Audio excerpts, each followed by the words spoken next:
Get the unmissable news stories of the day. This is the Beijing Hour. Examining the events that impact and shape China and the rest of the world. This is the Beijing Hour, 1 hour of news and information brought to you every weekday. Now here's your host. I'm Shane Bigham with you on this Wednesday, March 4th, 2026. You're listening to the Beijing Hour, coming to you live from the Chinese capital. On today's program, China's top political advisory body has opened its annual session in Beijing, 1 day ahead of meetings by the country's lawmakers. China's drone sector is transforming business in the skies and changing people's lives. Now, the U.S. and Israel continue pounding Iran with missiles as Tehran responds with attacks of its own. In business, China's high-tech sector is emerging as a key driver of economic growth. In sports, a Chinese teenager is up for a major international award. In culture and entertainment, China's National Traditional Orchestra has launched its Year of the Horse music season. Now checking the day's top stories.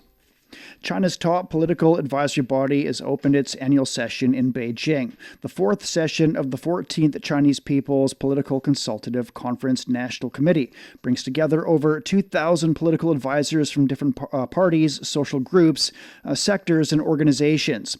Its most important functions include political consultation, democratic supervision, and deliberation of state affairs. The opening session signals the start of one of the most important annual events on China's political calendar, the two sessions, which will also see the gathering of national lawmakers. The advisors will meet for 7 days. National Committee Chair Wang Huning has delivered a work report at the opening session. Part 1. Review of our work in 2025. The year 2025 was a crucial year for advancing Chinese modernization. In the face of a complicated international landscape and the challenging domestic task of advancing reform, promoting development, and ensuring stability, the CPC Central Committee, with Comrade Xi Jinping at its core, has united the entire party and the Chinese people of all ethnic groups and led them in meeting difficulties head-on and forging ahead with determination. Kept in mind both domestic and international imperatives. As a result, the main economic and social development targets for the year were accomplished. China's economy continued to embrace innovation and excellence despite challenges, achieving new outcomes in fostering new quality productive forces. New strides were made in reform and opening up. People's livelihoods were further safeguarded. Social stability was maintained. The 14th five-year plan was successfully concluded. China's economic strengths, scientific and technological capabilities, and composite national strengths rose to a new height, and solid new strides were made in advancing Chinese modernization. The fourth plenary session of the 20th CPC Central Committee was successfully convened, drawing a blueprint for development over the next 5 years. And Aaron Liu has more on the two sessions. The first collective interview of this year's CPPCC session took place at the members' passage.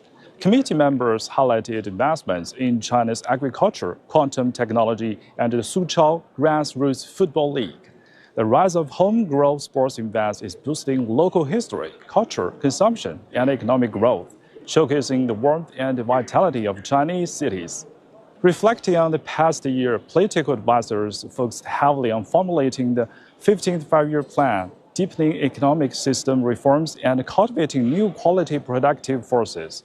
Their discussions also covered expanding domestic demand. As China enters a new planning cycle, the two sessions offer a window into how the country intends to advance high-quality development and sustain reform momentum amid a rapid changing global landscape. That was Aaron Liu reporting. Many international figures are looking forward to the implementation of China's 15th five-year plan.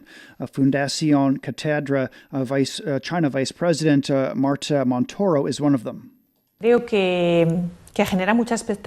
China's two sessions is drawing wide attention. Many countries are looking to Beijing, eager to learn about China's next step development blueprint, the 15th five-year plan. The Chinese path to modernization is a grand endeavor. China has always taken a people-centered approach while advancing coordinated development and paying attention to ecological and environmental protection. At the same time, China adheres to multilateralism and advocates for peace, dialogue, and cooperation to advance the building of a community with a shared future for humanity. Well, Zambian political scientist Jeff Ngoma speaks highly of the outcomes of China's development. China has done tremendously well economically and socially. You will agree with me that as it stands now, China is the world's second biggest economy, and they have done tremendously well in terms of poverty reduction, GDP growth, and the like, and they are doing everything possible to ensure that they keep on going in that direction.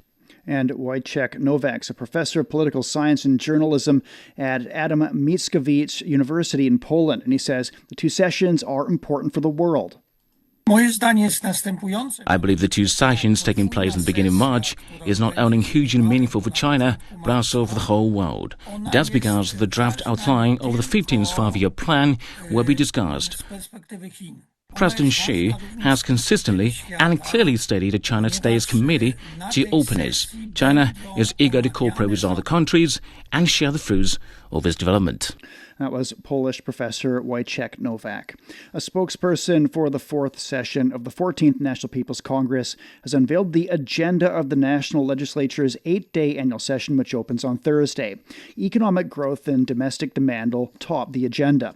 Lawmakers are set to review the draft outline of the 15th five-year plan, examine this year's National Economic and Social Development Plan, and deliberate on the government work report. Key legislation under consideration includes an environmental code and new laws on childcare services, social assistance, and medical insurance. Deputies to the 14th NPC will also focus on measures aiming to boost consumer spending and strengthening the domestic market. Spokesperson Lo Qingjian says China will expand the supply of high-quality goods and services, enhance consumer spending on services, and improve consumer trade and programs. He adds that the country will speed up scientific and technological innovation to achieve independent control of core technologies. In recent years, China has accelerated the development of its AI industry. Computing power infrastructure is expanding and getting more sophisticated.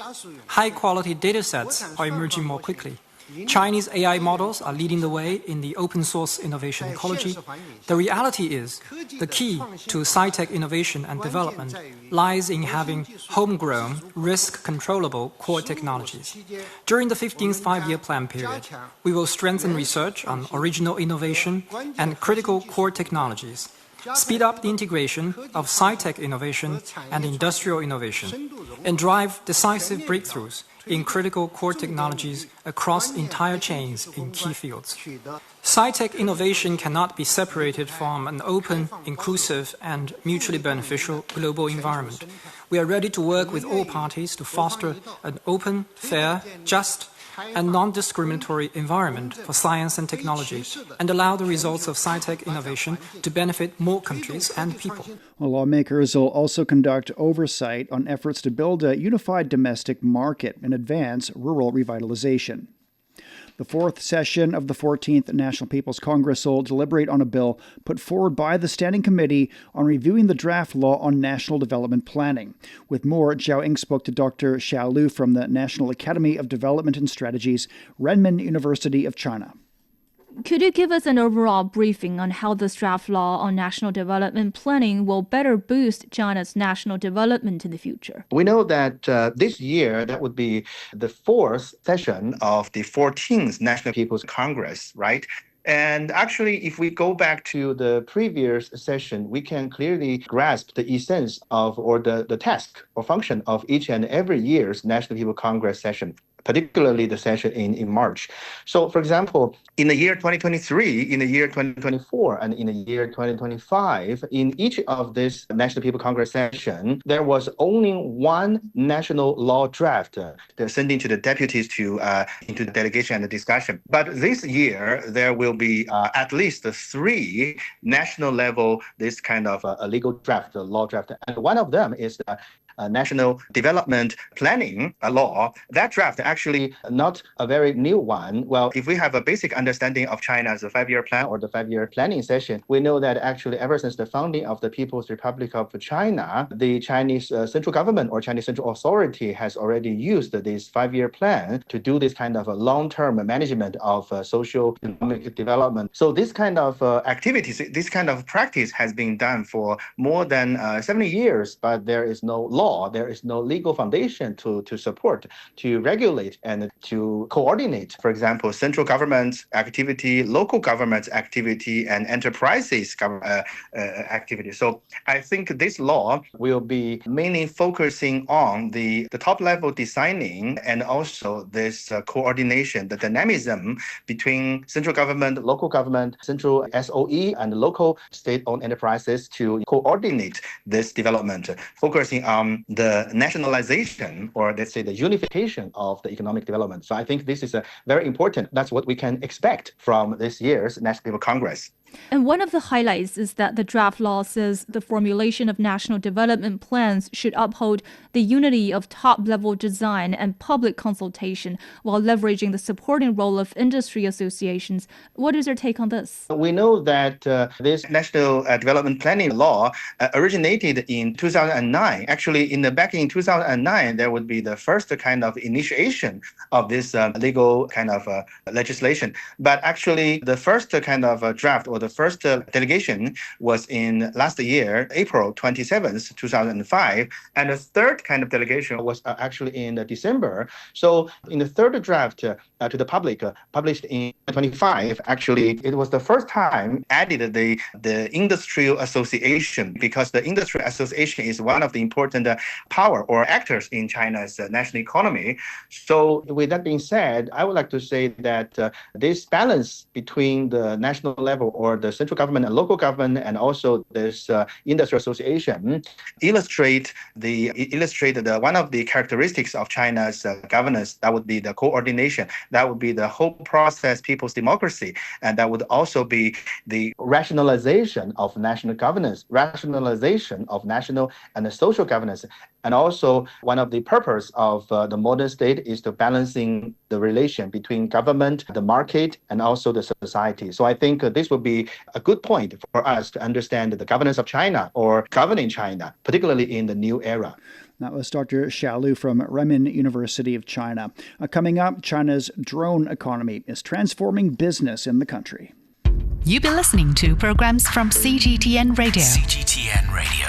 We invite you to visit us online for more audio, pictures, and in-depth reports. At radio.cgtn.com, you can access a wide range of programs and find your favorite news, talk, features, entertainment shows, and podcasts. Hear the difference with CGTN Radio. 13 past the hour. China's embarking on a new era of development with groundwork underway for the next 5-year plan. From cutting-edge science to rural revitalization, the country's long-term strategies are transforming people's daily lives. Xu Hua reports from Shenzhen.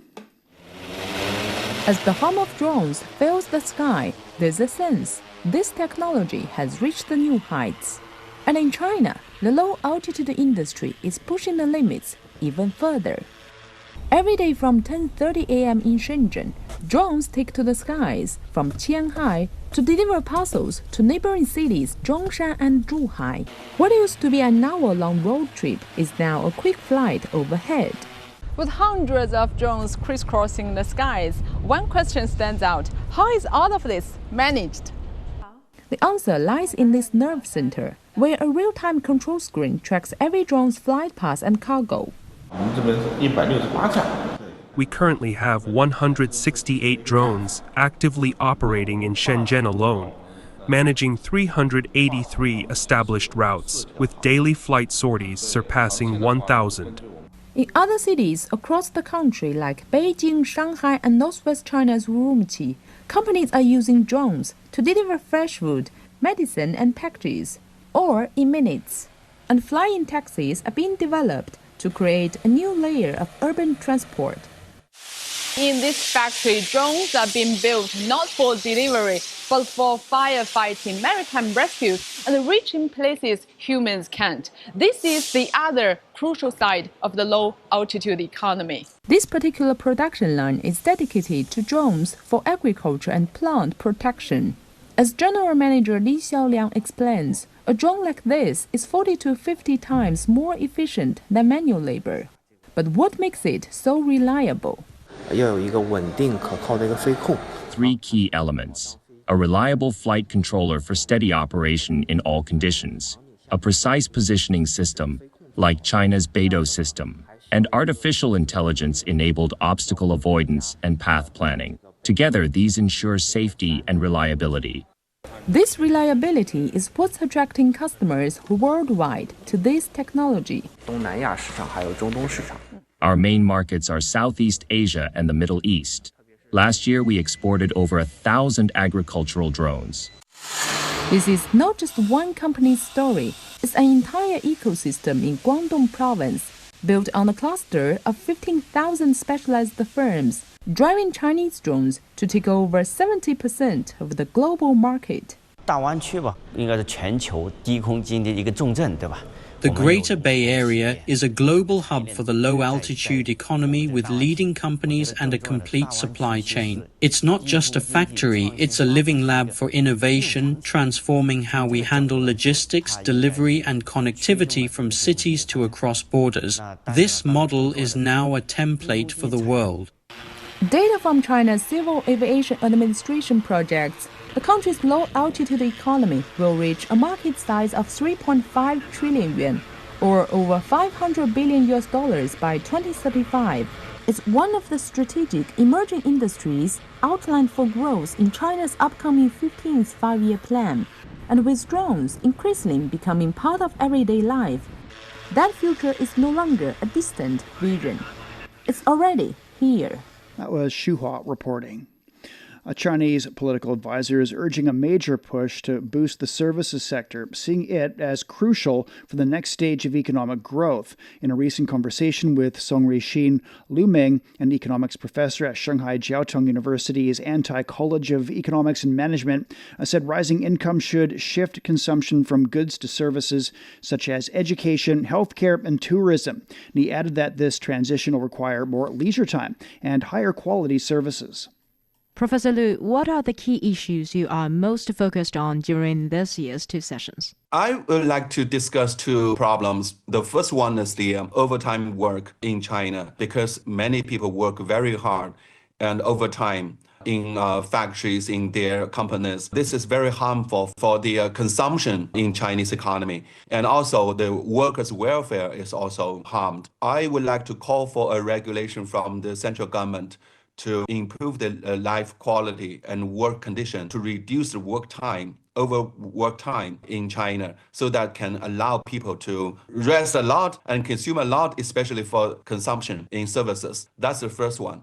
The second thing is how to increase consumption in China, especially in services, because in today's China, the consumption on materials is already enough. So in the future, I expect that the Chinese people will consume more services as their income rises. So that I call for some policies to improve the consumption in services. In 2025, China's service retail sales grew by 5.5% year-on-year, and per capita consumer spending on services rose by 4.5%, which is now accounting for over 46% of total household consumption. How do you interpret these figures? First of all, people's income rises, the consumption's contribution to GDP growth will rise continuously. I think that's a general rule in economic development. That's the first thing. The second thing, which is also very important, if you compare China with other countries, we can see that at the same stage of economic development, China's consumption over GDP ratio is still relatively low compared to other countries.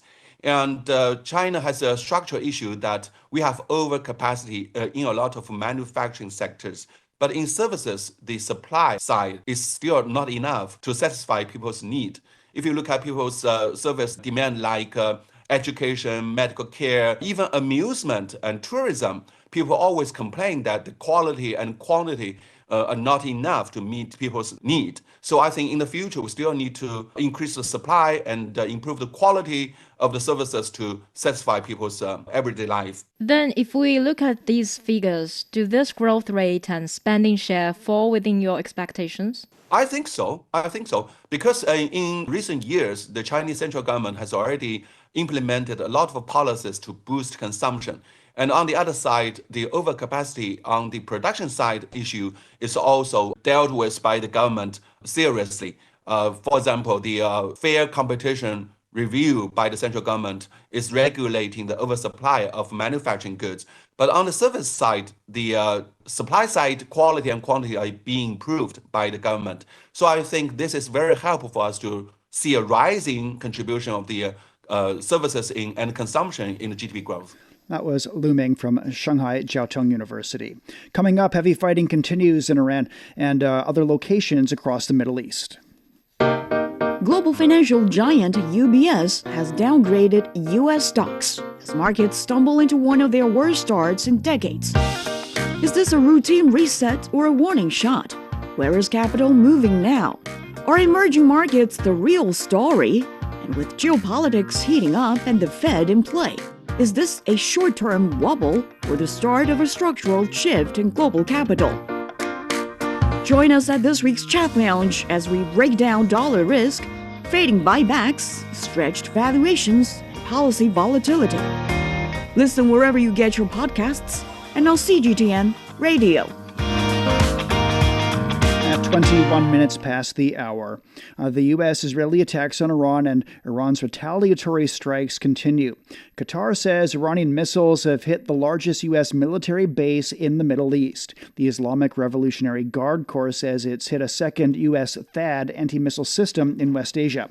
The Israeli military has responded, saying it's begun a large-scale wave of strikes targeting infrastructure in Tehran. Meantime, the U.S. Central Command said U.S. forces have destroyed 17 Iranian ships since the start of the operation. The Arab League has rejected the war that now threatens to engulf the entire Middle East. During a recent interview, spokesperson Jamal Rushdie said the League believes diplomacy still has a chance. Arab countries did not want this war. Some Arab countries, as we all know, has worked diligently for weeks to mediate between Iran and the United States to avoid the situation we are facing now in the Middle East, to avoid the war. The risks for this situation to go out of hand are high. We are monitoring closely the ramifications on the economic front, especially with regard to the maritime straits like Hormuz. And we call on Iran to refrain from attacking Arab targets, knowing that expanding the conflict will not serve the Iranians and will further escalate the situation. There is always a room for a diplomatic solution to this crisis. Oman has worked for weeks to mediate between Iran and the United States. As the Omani foreign minister stated clearly, before there was a clear opportunity for a settlement, there was a possibility, a room for a breakthrough in the negotiations. We think that at the end of the day, this conflict could only be resolved on the negotiating table. There is no other way. That was Arab League spokesperson Jamal Rushdie. U.S. President Donald Trump has threatened to cut off all trade with Spain after the country refused to allow the use of its bases for attacks on Iran. During talks with German Chancellor Friedrich Merz in the Oval Office, Trump also said he's not happy with the UK. He told The Telegraph he was very disappointed in Prime Minister Keir Starmer for blocking him from using UK air bases for strikes on Iran. French President Emmanuel Macron said the U.S. Israeli operations are happening outside of international law. In a televised address to the nation, Macron said French aircraft carrier Charles de Gaulle is heading to the region in response to the deteriorating situation. Damage has been confirmed at Iran's Natanz nuclear facility. The International Atomic Energy Agency says recent satellite imagery shows damage to entrance buildings at the underground Natanz fuel enrichment plant. The agency stresses that there are no expected radiological consequences and no additional damage detected at the site. Amid ongoing airstrikes, thousands of Chinese nationals have fled Tehran, making the overland journey to Azerbaijan before flying home. The Chinese Foreign Ministry says more than 3,000 Chinese citizens have left since the attacks began. Chen Mengfei caught up with one of the first groups of evacuees as they arrived at Beijing Capital International Airport. It has been nearly 5 days since the United States and Israel launched military strikes on Iran. Now, one of the first groups of Chinese nationals who fled Iran has made it back to their home country. Now that I'm back in my home country, I feel happy, relaxed, at ease. I can finally get a good night's sleep. In the early hours of Wednesday morning, Flight J267 from Baku touched down at Beijing Capital International Airport. Among its passengers was a small group of Chinese nationals escaping a war that began with loud explosion in Tehran on the morning of February 28. Scared. Very scared. I felt extremely scared. That night, Miss Ai joined other Chinese nationals who rented a car and drove through the dark toward Iran's northern border with Azerbaijan. The Astara crossing is the closest one to Tehran, and the road conditions are relatively good. The Astara crossing is one of 5 land border points recommended by the Chinese embassy. Chinese nationals can enter Azerbaijan visa-free, but the group still face delays at the border. After hours of coordination by Chinese embassy staff, they were able to cross. Many others have since followed the same route. The Chinese embassy greeted the group in Azerbaijan with hot tea and bread and took them to the capital Baku by bus. While some chose to rest in Baku, others booked the first flight they could find, despite the hefty price tag. As they returned, the conflict has continued and widened into a regional war. I felt very emotional when we entered Chinese airspace. At last, I was back in my home country. I felt relieved, but I'm still worried about the people back in Iran. Despite the ordeal they just went through, for these business people, returning to Iran is a question of when, not if. My business is all in Iran. I spend most of my time there. If I really had to come back to China for good, I wouldn't know what to do. They choose to hope that peace will come soon, because the alternatives are simply unthinkable. That was Chen Mengfei reporting. Thousands of Iranians have gathered to mourn 165 students killed by U.S. Israeli strikes on a school in the southern city of Menab. Saper Saremi reports. In Menab, families are mourning children killed in the strike. Fresh graves have been prepared as neighbors gather to offer condolences. Atena, a 7-year-old first-grade student at Shajarat Tayyib Girls Elementary School, was among those killed. I spoke with her grandmother. I am Atina's grandmother. She was 7 years old and a first grader. I am proud to be her grandmother. Thank you for your condolences. Her aunt also shared her grief, as well as memories she has of Atena. I am Atina's aunt. I see nothing but beauty in Atina. I have been to Karbala more than 10 times, but I see Karbala now with my eyes. Those who killed these children should know we have other children who can carry the Iranian flag, just like Atina. I also spoke with the head of the Iranian Red Crescent Society, who confirmed the scale of the tragedy and described the immediate rescue efforts. The first attack targeted a girls' primary school in the city of Menab. It was a brutal and sad incident, unprecedented in the history of humanity.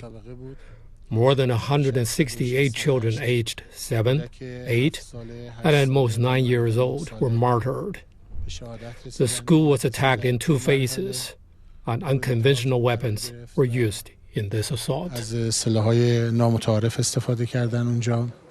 Images of children's backpacks and shoes left scattered in the aftermath have circulated widely, intensifying public grief and anger. Iranian authorities say the strike constitutes a violation of international law. So many children have lost their lives. In Menab, families have been forced to bury their little ones, and the depth of their grief is beyond measure. For many here, the hope is simple. Never again must tiny graves be dug. That was Sapir Saremi reporting. It's time for a short break. So far this hour, China's top political advisory bodies opened its annual session in Beijing, one day ahead of meetings by the country's lawmakers. China's drone sector is transforming business in the skies and changing people's lives. And the U.S. and Israel continue pounding Iran with missiles as Tehran responds with attacks of its own. Shane Begum with you. Stay with us here on the Beijing Hour. Shh, listen up. Can you hear the heartbeat of our world? It's vibrant and pulsating with the essence of life itself. From the stem of trees to the gurgle of rivers. From the silent strength of mountains to the icy whispers of glaciers. Even the solid ground beneath our feet. And right there, in the midst of all, beats the heart of humanity. What if those other heartbeats were to stop? Would ours keep on ticking? Ever wondered what's actually going on in Africa through the perspective of an African? How are things really going between China and Africa? What's the narrative of this relationship? Well, get a perspective with China-Africa Talk. Hear from African diplomats, entrepreneurs, academics, Chinese natives, and more. Get on our wavelength every week to find out what's real with China-Africa Talk. Find us on your favorite podcast. We'll see you there. Examining the events that impact and shape China and the rest of the world. This is the Beijing Hour, 1 hour of news and information brought to you every weekday. Now here's your host. Shane Begum with you on this Wednesday. Still to come. In business, China's high-tech sector is emerging as a key driver of economic growth. In sports, the Chinese teenagers up for a major international award. In culture and entertainment, China's National Traditional Orchestra has launched its Year of the Horse music season. To contact us, you can email radio@cgtn.com or follow our X account @CGTNradio. But first, with the check of the day's headlines, here's Tianli. Thank you, Shane. China's top political advisory body has opened its annual session in Beijing. National Committee Chairman Wang Huning delivered a work report. Over the past year, we hosted 98 consultation and deliberation sessions in various forums. The National Committee received a total of 5,992 proposals, of which 5,061 were accepted for processing. The response rate for accepted proposals was 99.9%. During the 7-day session, national political advisors will deliberate on the work report and another report on the handling of proposals. China says its neighborhood diplomacy remains a top priority as the country works to promote regional peace, stability, and development. Lo Qingjian, spokesperson for the 4th session of the 14th National People's Congress, says how a major country engages with its neighbors reflects its worldview and values. On China-U.S. relations, Lo said the two major countries should respect each other and pursue peaceful coexistence and win-win cooperation. He added that China is willing to strengthen communication with the United States at all levels to expand space for bilateral cooperation while firmly safeguarding its sovereignty, security, and development interests. Lo also said China stands ready to work with Europe to expand cooperation. Israel has threatened to kill whoever Iran picks to be the country's next supreme leader. Defense Minister Israel Katz says every leader Tehran chooses to continue the plan to destroy Israel and threaten the United States will be a target for elimination. On Tuesday, Israel targeted a building linked to Iran's Assembly of Experts, which will select the new supreme leader. Reports suggest the selection may be postponed until next week. Iran has announced that the funeral for late Supreme Leader Ayatollah Khamenei is taking place on Wednesday, with ceremonies lasting for 3 days. Spanish Prime Minister Pedro Sanchez has responded to threats made by U.S. President Donald Trump to cut off trade between the two countries over Madrid's opposition to the bombing of Iran. In a televised address, Sanchez said the government's position could be summarized with the words "no to war." Meanwhile, the Spanish government says it has the necessary resources to contain the potential impact of a trade embargo. The government said it will support sectors that may be affected and promote supply chain diversification. U.S. Homeland Security Secretary Kristi Noem has defended her department's immigration enforcement tactics in front of a Senate committee. Noem also pushed back against criticism from Democrats who said she wrongly disparaged 2 protesters killed by federal officers in Minneapolis earlier this year. This was her first congressional appearance since the shooting deaths of the protesters sparked widespread opposition to how the Trump administration is executing its deportation agenda. During the hearing, Noem defended her agency's treatment of immigrants caught up in enforcement activities and blamed activists and others for attacks against officers. The immigration tactics of Noem's department have triggered a clash in Congress over its routine funding, although a spending bill passed last year granted it an infusion of cash for the deportation policy. Authorities say at least 41 people have died in Peru amid this year's rainy season. The health ministry says dozens of others suffered injuries. Last week, the government declared a 60-day state of emergency across several regions to address the risks posed by ongoing intense rainfall. Australian researchers have developed a rapid and low-cost saliva diagnostic tool that could enable early screening for several common cancers. The team at Queensland University of Technology developed a saliva test for a protein biomarker linked with several kinds of cancers. The testing technique uses paper coated in gold and silver nanoparticles to create a sensor. Experts say the method could shorten diagnosis time to minutes instead of hours or days and is cost-effective. Thank you very much. That's Tian Li with headlines. Coming up in business, China's high-tech sector is emerging as a key driver of economic growth. The Beijing Hour, your window on China and the rest of the world. 37 past the hour. And turning to business now, here's Wang Zihang. Thank you, Shane. Major stock markets around the world have seen sharp falls because of the ongoing crisis in the Middle East. South Korea's market led the losses in Asia, prompting the country's sports operator to trigger circuit breakers following a bout of panic selling. The benchmark Kospi tumbled nearly 500 points, or around 12%. Japan's Nikkei lost over 3.6%. Stock markets on the Chinese mainland also closed lower on Wednesday. The Shanghai Composite was down nearly 1%. The Shenzhen component lost almost 0.8%. Forestry and grid equipment shares led the gainers. Also on Wednesday, the Hang Seng Index in Hong Kong declined over 2%. Analysts have warned the global economy could plunge into a dire situation as U.S. Israel strikes on Iran will deal a heavy blow to global energy supplies, trade and equity markets. China reported accelerated integration of technological and industrial innovation in 2025, with high-tech emerging as a key driver of economic growth. High-tech sales revenue rose nearly 14% on a yearly basis. Lithium battery manufacturing, integrated circuits, and biological medicines reflected notable breakthroughs in strategic industries. The AI Plus initiative has rapidly gained traction, fueling a more than 60% revenue spike in consumer robotics manufacturing. Meanwhile, generative AI is penetrating deeply into daily life and production.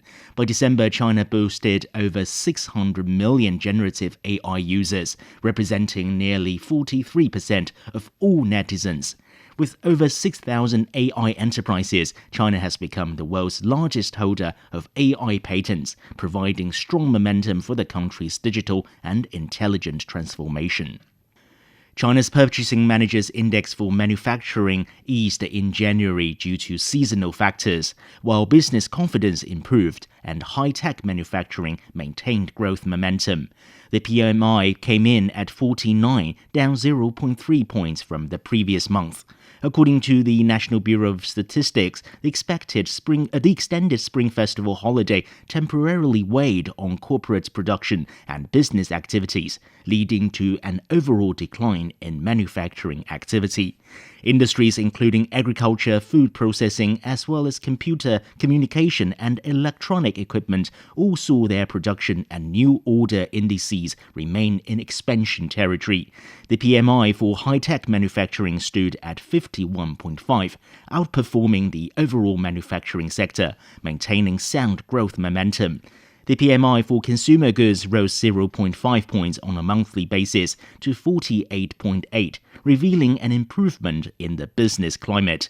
Meanwhile, the PMI for the non-manufacturing sector came in at 49.5 last month, up 0.1 points from the previous month.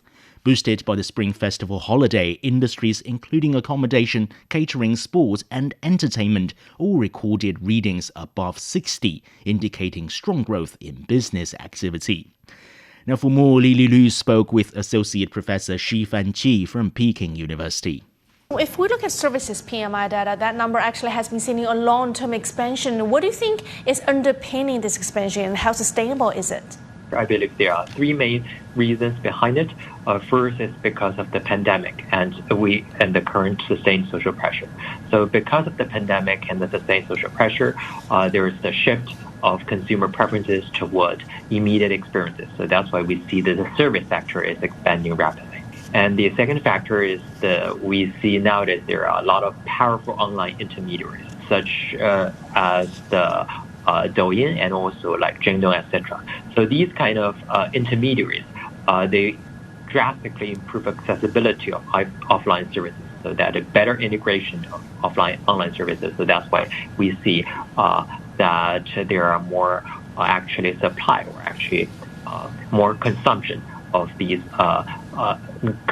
service sector. The third thing is over the past 2 years, so China slightly opening up. So we see more inbound tourism that also contributes to the growth in the civic sector. This is not only a short-term path, but probably a little bit of a long-term trend. But of course, it's not guaranteed. So one thing I've stressed is that we still face sustained social pressure. So when there is sustained social pressure, people tend to go for immediate gratification, but only if there is there's still a reasonable amount of income. But if this uncertainty lingers on, then we are not so sure about this sustained growth in the service sector. How is AI going to change the services sector? Is this going to reshape services consumption and productivity? Yeah, I believe so. I believe that is a global phenomenon. One thing very special about the service sector is that most service sector jobs are like intermediaries, for example, like delivery services, customer services. So actually, an influential published in one of the leading economics journal, Journal of Political Economy last year, Edie and Telemus, they basically formulated a model where they showed that the AI will basically serve as the lowest quality or lowest ability problem solver or intermediaries. So that, and going into the practical phenomenon, that means that many simple and standardized intermediary jobs, such as customer services, food delivery, could face the largest disruption. So that's the first aspect. The second aspect is we see that the emergence of AI does bring very significant productive gains across many services sectors, such as healthcare, finance, and retail. So basically, that in these sectors, they can significantly complement existing services.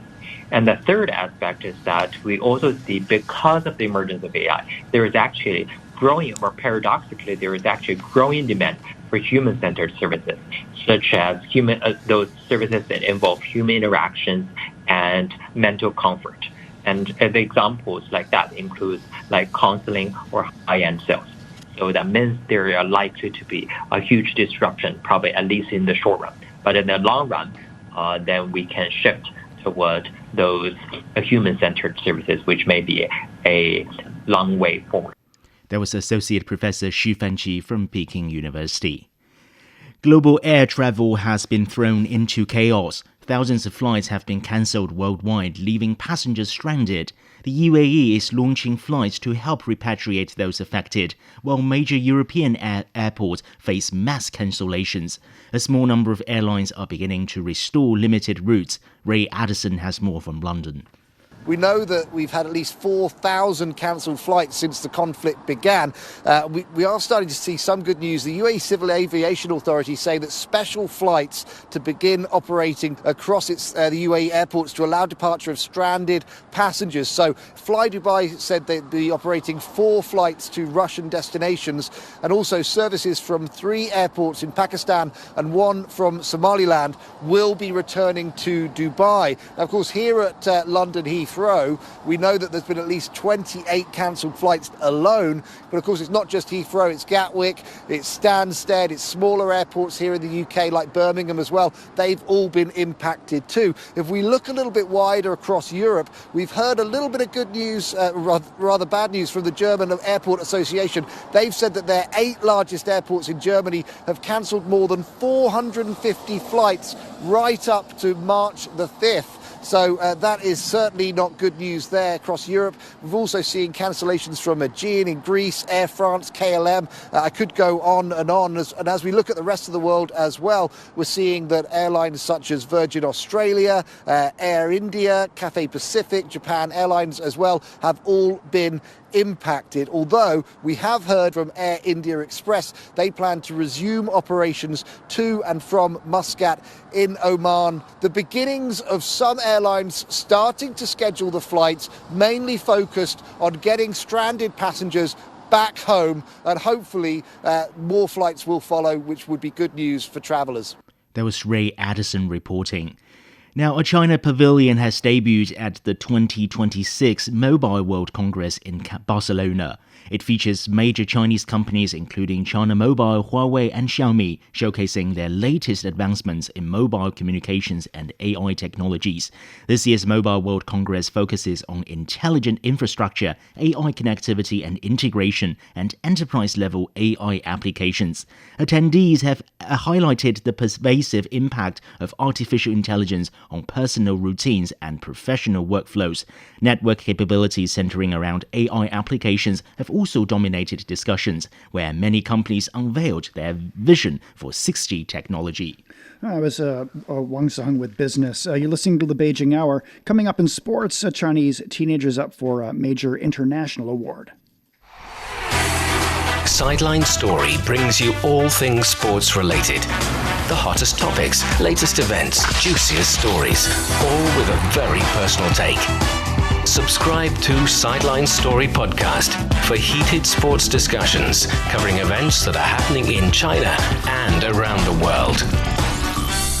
47 past now. Turning to sports, here's Yang Guang. Thank you, Shane. 13-year-old Chinese swimmer Yu Zidi has been nominated for the Laureus World Breakthrough of the Year Awards, making her one of the youngest contenders in the event's history. She claimed bronze in the 4x200-meter freestyle at the 2025 World Aquatics Championships in Singapore, becoming the youngest swimmer ever to win a World Championship medal. Yu also reached 2 individual finals, finishing 4th in both. Her rivals include Formula One champion Lando Norris, World Darts champion Luke Littler, and Paris Saint-Germain footballer Desiree Doué. The Laureus Award ceremony takes place in Madrid on April 20th. In football, Atletico Madrid are through to the Copa del Rey final for the first time since 2013, but not without a scare. This came despite a 3-0 defeat away to Barcelona on Tuesday, as their 4-0 first leg win in Madrid secured a 4-3 aggregate semi-final victory. Barcelona head coach Hansi Flick says his side must accept the result. Yeah, I think it was an amazing game from us. I think also we created a lot of chances to score also more goals. So at the end, it didn't happen, so we have to accept it. Barcelona dominated from the start, knowing they needed 4 goals to force extra time. Marc Bernal struck twice with a Rafinha penalty in between to spark hopes of a dramatic comeback. But Barcelona could not find the 4th goal they needed, despite late pressure. Atletico will face either Real Sociedad or Athletic Club in the final on April 18th. In the English Premier League, the struggling Wolverhampton Wanderers stunned Liverpool 2-1 at Molineux on Tuesday. Liverpool head coach Arne Slot admitted his side must address their habit of conceding late goals if they are to rescue a troubled season. Same old story. Recently, we are picking up points because we scored many times from set pieces. But what did not change in the last 5, 6, 7 games is that we struggle and find it very hard to score from the open play chances that we do create. Not as much as I would like from all the ball possession we have, but enough and far more than the other team. It was Liverpool's 9th league defeat and could see the defending champions slip to 6th if Chelsea beats Aston Villa on Wednesday. The top 4 qualify for the Champions League, with the Premier League also in line for a 5th spot due to a strong European result. Liverpool now trails leaders Arsenal by 16 points. Como and Inter Milan played out a scoreless draw in the first leg of their Italian Cup semi-final on Tuesday. The two sides managed just one shot on target between them. Inter has won the Italian Cup 9 times, while Como is chasing their first top-level trophy. The second leg is scheduled for April the 22nd. Real Madrid has announced that Brazilian forward Rodrigo suffered a knee injury during Monday's 1-0 loss to Getafe. He will undergo surgery and will be out for at least 9 months, ruling him out for the rest of the season and the FIFA World Cup in the summer. The setback comes a day after the club confirmed Kylian Mbappé is sidelined with a knee strain just a week before their Champions League last 16 first leg against Manchester City. Brazil manager Carlo Ancelotti says he's assessing players and organizing preparations ahead of this year's FIFA World Cup in North America. The 5-time champions open Group C against Morocco on June 13th. They will play 2 friendlies later this month against France in Boston on March 26th and Croatia in Orlando on March 31st. Felipe Luis says he leaves Flamengo with no regrets following his dismissal as head coach. The former Brazil international thanked the club's board, players and fans in an Instagram post. His exit comes 3 months after leading Flamengo to the Copa Libertadores and the Brazilian league titles. During 17 months in charge, he oversaw 63 wins, 21 draws and 16 losses, securing 5 trophies. Local media report Portuguese manager Leonardo Jardim is a leading candidate to take over. And finally, in the NBA, the San Antonio Spurs crushed the Philadelphia 76ers 131-91 on Tuesday, bouncing back from their first loss in 12 games. Dylan Harper and Devin Vassell each scored 22 points, while Victor Wembanyama added 10 as the Spurs hit 18 three-pointers and led by 49 after 3 quarters. Philadelphia, missing Joel Embiid and Paul George, managed just 11 points in the third quarter. All right, thank you very much. That's Yang Guang with sports. You're listening to the Beijing Hour. Coming up in culture and entertainment, China's National Traditional Orchestra has launched its Year of the Horse music season. From north to south, east to west, people in China are chasing their dreams and leaving their mark. Want to know how they beat the odds and made a difference? Footprints brings you the true life stories of their journeys. 52 past the hour. Turning to culture and entertainment, the China National Traditional Orchestra has launched its Year of the Horse music season. It opened on Lantern Festival on Tuesday and will run through Chinese New Year 2027. Each concert is themed around the changing seasons, traditional festivals, and solar terms, with musical pieces designed to reflect these cultural rhythms. The grand opening concert was at Beijing's National Center for the Performing Arts. Across China, stage productions seem to be finding new ways to bring tradition to life. Familiar cultural symbols like Kung Fu and Chinese poetry are being reimagined for modern audiences. Lin Lin explores how creators are blending artistry, imagination, and even new technology to produce these performances. In Chinese culture, spring rain carries the promise of renewal and new beginnings, themes that resonate deeply with the Spring Festival. For the 2026 Spring Festival Gala, producers saw it as a perfect image to bring to life through dance. To evoke falling rain, the team drew on attire from the Tang Dynasty, bamboo hats lined with strands of beads that sway and shimmer as the dancers move. This hat lets us capture the flow of raindrops, like pearls falling onto a jade plate. It makes the rain feel real, almost something you can touch. Behind the visuals, the choreography draws from classical poems. their descriptive language shaping the rhythm, flow, and mood of the performance. We selected a few keywords from ancient Chinese poems to guide the dance. Lianxian captures the slow, gentle drizzle, vertical lines of rain, with subtle swaying and slow up and down motions. Tiaozhu adds small bounces, with feet tapping and twisting to mimic raindrops. The ending place where the beats fan out like silver threads of falling rain, sometimes even invoking a heavier downpour. Chinese martial arts have a long history, but seeing them performed by humanoid robots feels like a glimpse into the future. At the 2026 Spring Festival Gala, the robots move with greater precision and flexibility, leaner, smoother, and more capable than before. We wanted to present something fresh to the audience while showing how far the technology has come. Just a year ago, robots were twirling handkerchiefs. Now they're performing sophisticated martial arts fight sequences. Last year's robot was bigger and less agile. This year it's smaller, only 1.32 meters tall, but it moves smoothly, with strength and precision, almost like a real human. The technical advancements reflect quantum leaps in robotics, where machines are learning to see, decide, and move with increasing coordination. That was Lin reporting. Chinese films are expanding rapidly on the global stage in 2026, moving from limited screenings to wide international releases. American producer Andre Morgan says that the shift reflects higher production standards and stronger global storytelling. Kudos to the Chinese industry in terms of pulling up their socks and now being able to generate world-class, from a production point of view, films. And from an entertainment point of view, films that can engage audiences outside of China. On the first day of the Chinese New Year, titles including Scare Out, Blades of the Guardians, and Panda Plan, The Magical Tribe, premiered in markets across North America, Britain, Singapore, and Malaysia.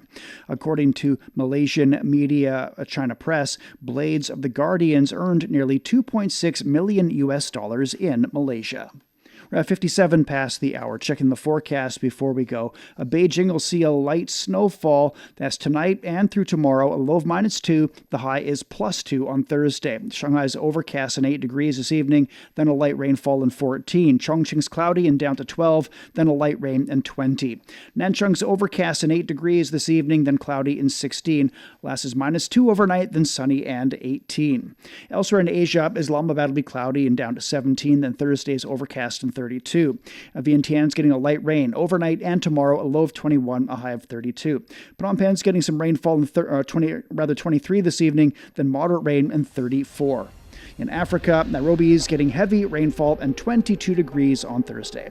And that's it for this edition of the Beijing Hour. Making news today, China's top political advisory bodies opened its annual session in Beijing one day ahead of meetings of the country's lawmakers. And China's drone sector is transforming business in the skies and changing people's lives. On behalf of the staff, this is Shane Bigham in the Chinese capital, hoping you'll join us for the next edition of the Beijing Hour and open a window to the world together. Find the Beijing Hour at precisely 6 p.m. Beijing time. We meet you on podcast and on air every weekday. The Beijing Hour, your window on China and the rest of the world. He can't live without the yellow river in his eyes. The yellow river is so noble and elegant. Both my grandpa and dad made a living from the river. Would you like to move away from the Yellow River? I don't think I will. I love it so much. The Yellow River, the second longest river in China, is regarded as a shaping force in the history, economy, and culture of northern China. Today, about 100 million people live within its water basin, making up nearly 9% of the country's population. How is climate change felt at its headwaters?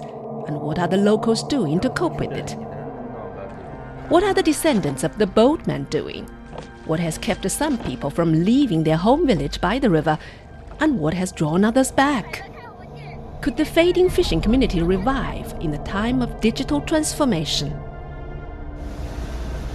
From 2021 to 2024, our reporters visited the upper, middle and lower reaches of the Yellow River, talked to the herders, farmers, boatmen, fishermen and eco-activists who share a close bond with the river, and present their stories in pictures, podcasts and videos, all in our 12-part series, The Yellow River Mosaic, available only on CGTN Radio.